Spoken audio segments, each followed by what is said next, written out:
મિત્રો, વાર્તાનું નામ છે રહસ્ય જણાવી દેવાનું ફળ।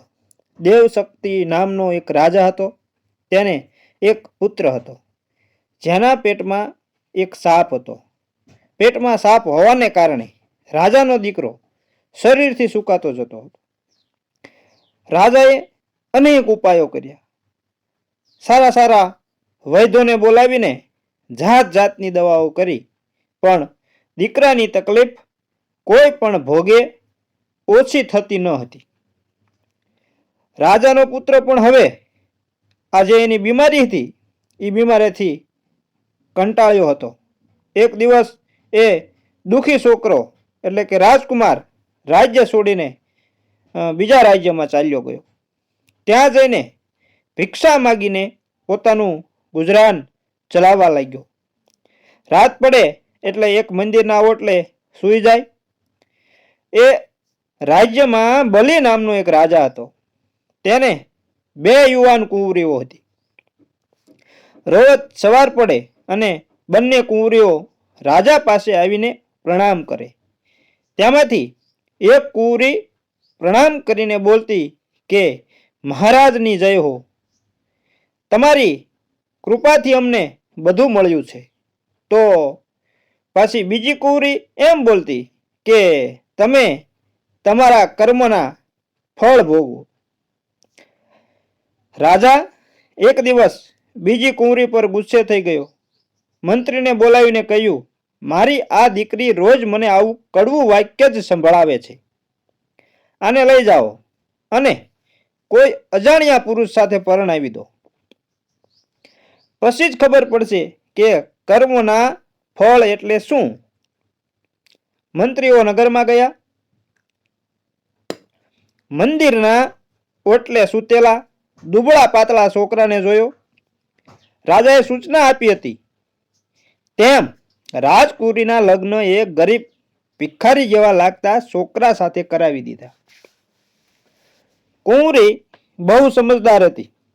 લગ્ન થઈ ગયા એટલે પતિને દેવ તરીકે સ્વીકારીને પતિ સાથે બીજા જ દેશમાં પોતાનું રાજ્ય છોડીને ચાલી ગઈ।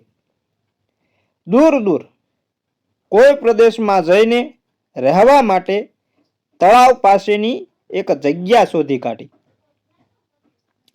એ જગ્યાનું ધ્યાન રાખવા પતિને સૂચના આપીને પોતે ઘર માટે કરિયાણું અને ચીજ વસ્તુઓ ખરીદવા ચાલી ગઈ। આ બાજુ રાજકુંવરીનો પતિ, જે અસલમાં બીજા દેશનો રાજકુમાર જ હતો, એક વાંસની લાકડી પર માથું ટેકવીને ઊંઘી ગયો। ત્યારે તેના પેટમાં રહેલો સાપ એટલે કે સર્પ બહાર નીકળ્યો અને ખુલ્લી હવાનો આનંદ માણવા લાગ્યો। રાજકુમાર જે વાંસ પર માથું ટેકવીને સૂતો હતો એ વાંસમાં એક બીજો સાપ રહેતો હતો, બીજો સર્પ રહેતો હતો। એ પણ વાંસમાંથી બહાર આવ્યો અને રાજકુમારના પેટમાંથી નીકળેલ સાપને કહેવા લાગ્યો કે અરે ભાઈ, તું આ બિચારા રાજકુમારને શું કામ હેરાન કરે છે? રાજકુમારના પેટમાં રહેલો સાપ બોલ્યો, એમ તો આ વાંસમાં સોનું ભરેલા 2 કુંભ છે, તું પણ ક્યાં કોઈને એ સોનું લેવા દેશે? વાંસમાં રહેતા સાપનું રહસ્ય ખુલી ગયું એટલે એ બોલ્યો, એમ તો તારો ઈલાજ શું કરવો એ પણ ક્યાં કોઈ જાણે છે? તારા પર કોઈ દવા કામ નથી લાગતી। પણ જો કોઈ, બીજા સાપે એનું રહસ્ય જણાવ્યું એના મૃત્યુનું, કે જો કોઈ રાઈ ચડાવેલી કાંજીનું પાણી રાજકુમારને પીવડાવી દે તો ઘડીના 6ઠ્ઠા ભાગમાં તારા રામ રમી જાય, તારા શીથડા ઉડી જાય। આ સાંભળીને રાજકુમાર વાળો સાપ પણ બોલી ઉઠ્યો, એમ તો તારો ઉપાય પણ ક્યાં કોઈ જાણે છે? ફક્ત ગરમ કરેલું તેલ કોઈ આ વાંસમાં રેડે તો બીજી ક્ષણે તું પણ ખલાસ થઈ જાય, તારા પણ રામ રમી જાય।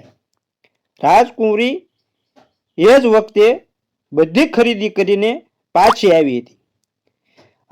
સાપને જોઈને એ એક વૃક્ષના થડ આડે છુપાઈને બંને સાપની વાતો સાંભળતી હતી. બંને સાપોને કેમ મારવા તેનું રહસ્ય પણ હવે ખુલી ગયું હતું. રાજકુરી જાણી ગઈ હતી.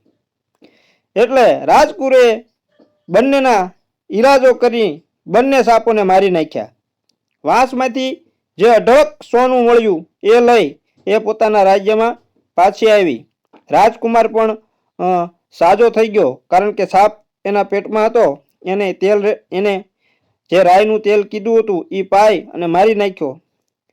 એટલે પોતાના રાજ્યમાં પાછા આવી માતા પિતાના આશીર્વાદ લઈને રાજકુમાર રાજકુરીથી સુખેથી જીવવા લાગ્યા.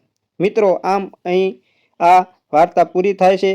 એટલે જેના ભાગ્યમાં જે લખ્યું હોય એ જ થાય છે. જો અમારી વાર્તા સારી લાગી હોય તો અમારી ચેનલને લાઈક અને શેર કરજો, અને કોમેન્ટમાં જય માતાજી લખવાનું ભૂલતા નહીં. અને ચેનલ પર નવા હોય તો હું તમને એક અનુરોધ કરું છું, એક વિનંતી કરું છું કે અમારી ચેનલને સબસ્ક્રાઈબ જરૂર કરી લેજો, અને સાથે સાથે બેલ આઇકનને પણ દબાવી દેજો, જેથી કરી અમારી વાર્તાનું, અમારી ચેનલનું નોટિફિકેશન સૌથી પહેલાં તમને મળે અને તમને અમે આવી નવી અને રસપ્રદ વાર્તાઓ પીરસતા રહીએ. તો જય માતાજી મિત્રો, તમારો આભાર.